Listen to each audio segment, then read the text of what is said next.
transparency and accountability measures with the certainty that it is a significant initiative to promote democracy and good governance in our country.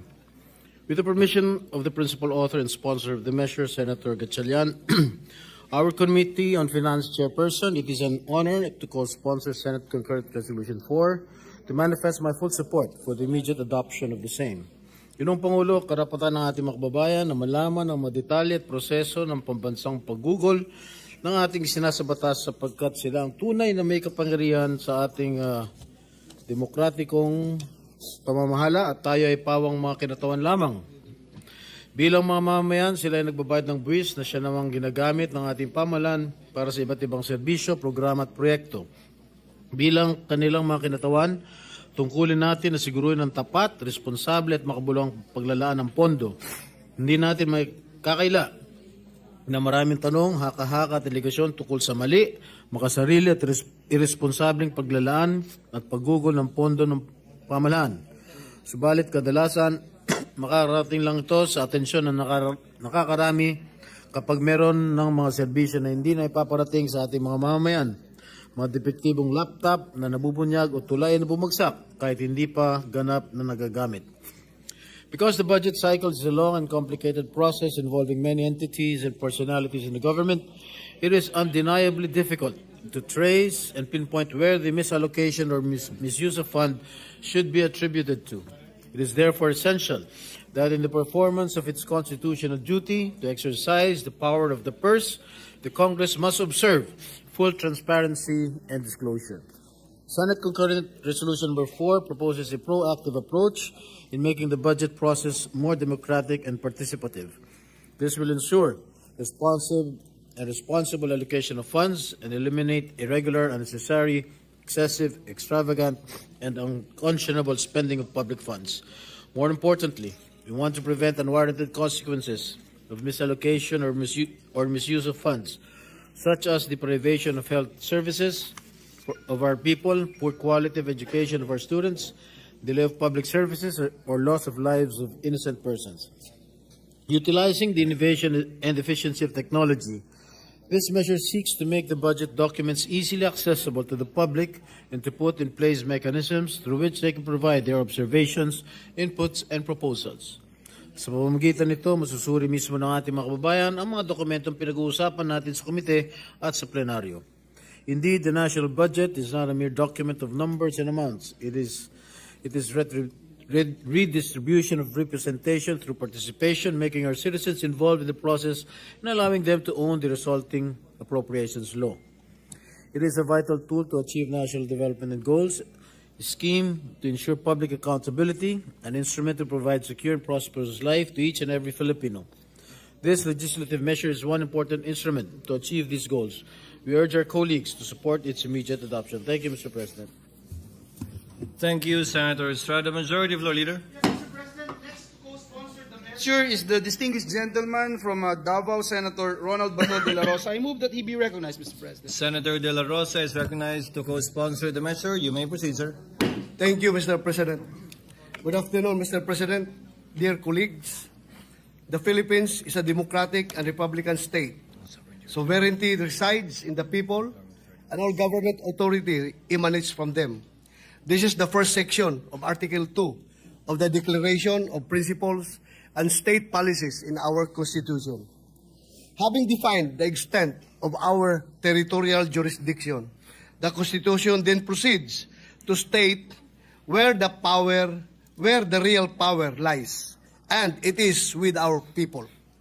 Ang sambayanan po ang nagbigay ng kapangyarihan sa ating pamahalaan. Wala po ang gobyerno kung wala ang mga tao.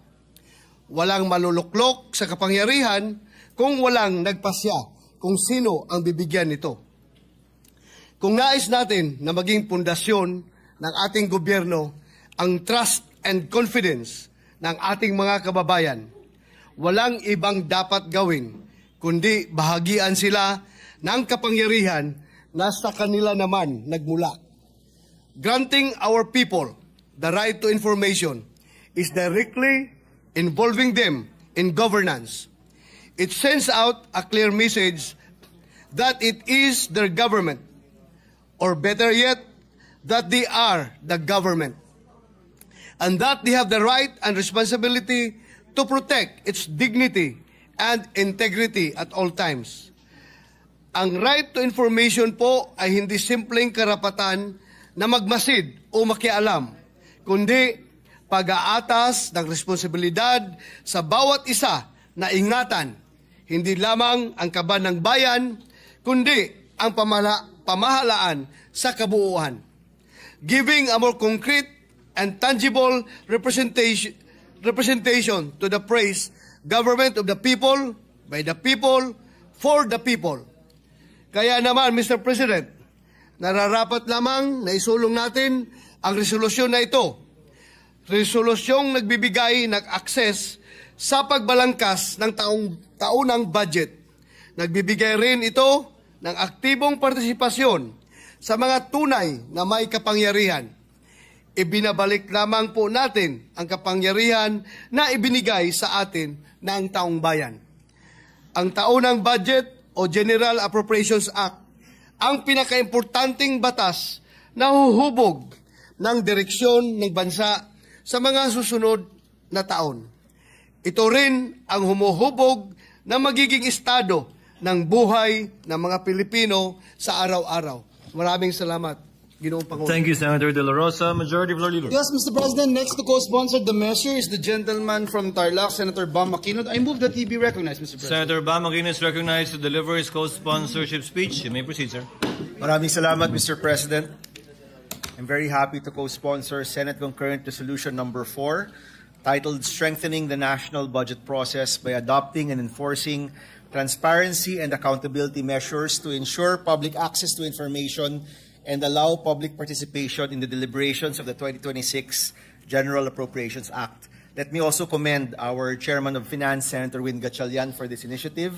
And I know that this measure will truly usher in the golden age of transparency which we all wish to have here in the Senate. Mr. President, matagal nang komplikado ang budget process ng ating gobyerno. At kada taon, nananawagan ang ating kababayan na naghahanap ng paraan para makilahok sa proseso. Mr. President, the General Appropriations Act, or the GAA, is one of the most, if not the most important legislation that we deliberate on. Ang GAA ang pinanggagalingan ng pondo para sa mga programang pampubliko. At dito tayo kumukuha ng pondo para mapanatiling tumatakbo ang ating gobyerno. Ang concurrent resolution na ito ay importante para pasimplihin ang budget process. Nagbibigay daan sa pag-access, higit na pag-unawa at higit na pakikipagtulungan mula sa executive hanggang sa legislative at kasama ang mga NGO at civil society groups na mahalaga sa pagpapalakas ng ating demokrasya. Bawat piso, alam ng tao. Ang budget na para sa taong bayan dapat maging bukas at transparent upang masigurong nilalaan ng tama para sa mga tamang programa at naramdaman ng mga tamang taong nangangailangan sa ating bayan. Kapag kasama sa proseso ang tao, mas may babalik ang tiwala sa gobyerno. Sa ngayon po, hindi naiintindihan na nakararami ang mga budget documents at dahil dito, nahihirapan din tayo sa paggawa ng mga programa at mga batas na nakakatulong sa taong bayan. The complicated nature of the budget has also made it difficult to monitor and evaluate the effectiveness of public programs. Kanina lang po sa aming hearing, nakita na malaki ang agwat ng presyo ng DPWH pagdating sa mga classroom at ng mga pribadong NGO o grupo at mga local government units. And of course, napag-uusapan din natin ang bilyong-bilyong nakalaan sa flood control. Ang pondo dapat diretso sa proyekto para sa taong bayan at hindi sa bulsa ni numan. That is why, together with my colleagues, I fully support this move that empowers the public to participate in the deliberations of the 2026 GAA. Not only do we encourage public participation, but we also call on all government agencies and offices involved in the budget preparation to make all official documents easy to understand and accessible to the public.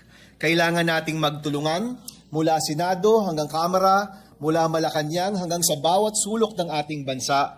Kailangan nating magkaisa para sigurado na ang budget na inilaan sa 2026 ay tunay na para sa lahat ng Pilipino at para sa ating bayan. Isa po ang inaasahan nating lahat, ang pera ng bayan para sa bayan.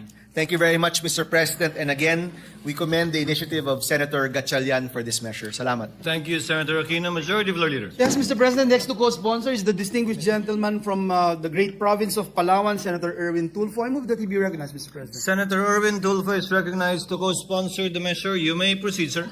Thank you, Mr. President. Mr. President, esteemed colleagues, today I rise to co-sponsor a measure that goes to the very heart of good governance. Concurrent resolution strengthening the national budget process by adopting and enforcing transparency and accountability. Measures to ensure public access to information and allow public participation in the deliberation of the 2026 General Appropriations Act. Ito po ang inaantay ng mga kababayan natin na sila ay maaring makialam, makinig, at ika nga may pakialam dahil after all, Ginoong Pangulo, pera din naman po nila ito. Wala pong iniwan ito sa isang tao na kapag naglabas ng pera mula sa kanyang bulsa, dapat ay alam niya kung saan napupunta ang pera niya.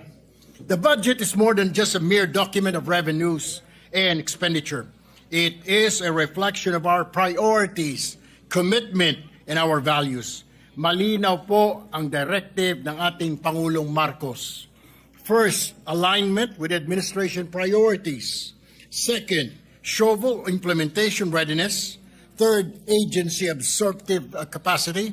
And fourth, available fiscal space. And lastly, prioritization, straight ranking of budget proposals.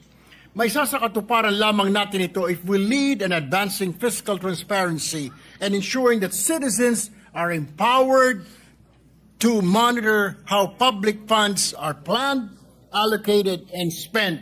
Tulad po na nabanggit ko po kanina, Ginoong Pangulo, karapatan po nilang malaman kung saan napupunta ang kanilang budget, kung ito po ba ay ginagastos ng tama. Dahil hindi naman po ito budget ng mga mambabatas, kundi budget po ito ng mga kababayan natin. Sinusuportahan ko na magkaroon ng digital access sa mga dokumento patungkol sa ating 2026 budget.